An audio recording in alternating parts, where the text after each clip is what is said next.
It's very hard to get precise information about the evacuation plan. I have no idea where we'll be in the next hour.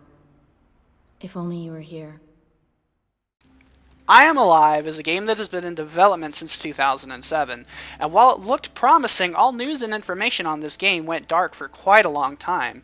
However, it's resurfaced and the game is finished and now available on the Xbox Live Arcade. Make no mistake, this is a full game lasting around 5 to 6 hours, but there's also a reason it's just on the digital marketplace. First of all, the storyline starts off strong. You're a man trying to go home to find your wife and daughter, so it's easy to relate to. However, once you reach your home, you're sent on a bunch of fetch quests. Now, one of the main quests you'll do involves trying to help save a little girl. The objectives to accomplish this can be annoying, but the reason is good enough, and it did make me want to do them. Overall, the storyline is decent with good voice acting and a solid and creepy atmosphere. Graphically, the game looks okay. I loved the atmosphere a lot, but some of the textures, in fact a lot of the textures, are rough and very unfinished looking. And while I understand the lack of color, it just makes the game feel dull and not dreadful like I'm sure it was intended to. In the game, you can scale walls and climb, and do all the kind of platforming that Nathan Drake would do, and while this looks good most of the time, other animations can look very rough and awkward. Combat is a mixed bag for sure. On one hand, it offers something new and works rather well for a survival horror style game, and on the other hand, it looks off a lot of the time. You can surprise kill enemies if you let them walk up to you. By hitting a button, you'll grab your machete and slice their throat. This looks very cool and it's extremely cinematic, and possibly the most satisfying part of combat in the game. You'll have a gun, but most of the time you'll only have one or no bullets. If you kill an enemy that has a gun, you'll take his stop another bad guy. Other enemies will either surrender, allowing you to knock them out, or you can try and fight them.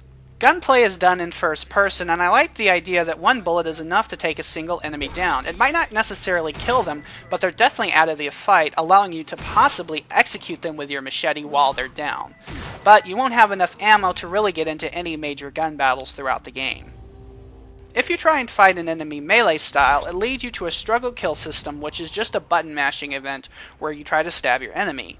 This looks okay and it makes sense in theory, but it's animated so poorly it takes all the satisfaction away. It just seems like an afterthought. There's no hard impact to these kills.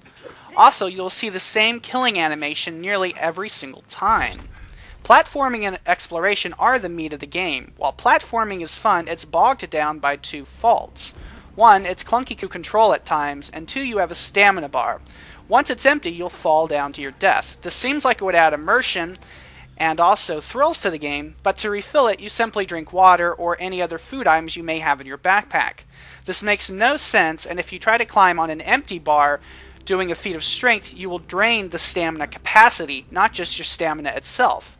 So then you'll only have a sliver of stamina to use, making some scenes extremely frustrating. It does have its fun moments of climbing and trying to survive, but it's also got a lot of flaws. Combat can be cool because of the fast pace and strategy behind some of the encounters, and it can be satisfying, and being able to threaten an enemy with a gun to make them surrender or even back them off a cliff is a rather cool and unique idea. However, nearly all aspects of the game feel unfinished, leading to a frustrating and sometimes dull experience. The ideas and mechanics are neat, but the world left this once new and fresh game behind. With The Last of Us, another survival game with much of the same mechanics being made by the Naughty Dog company, the team behind Uncharted, it's likely to succeed where this game failed.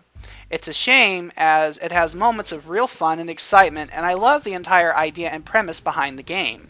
Since it's only $15, it may be worth trying if you're in love with this genre or this idea of gaming.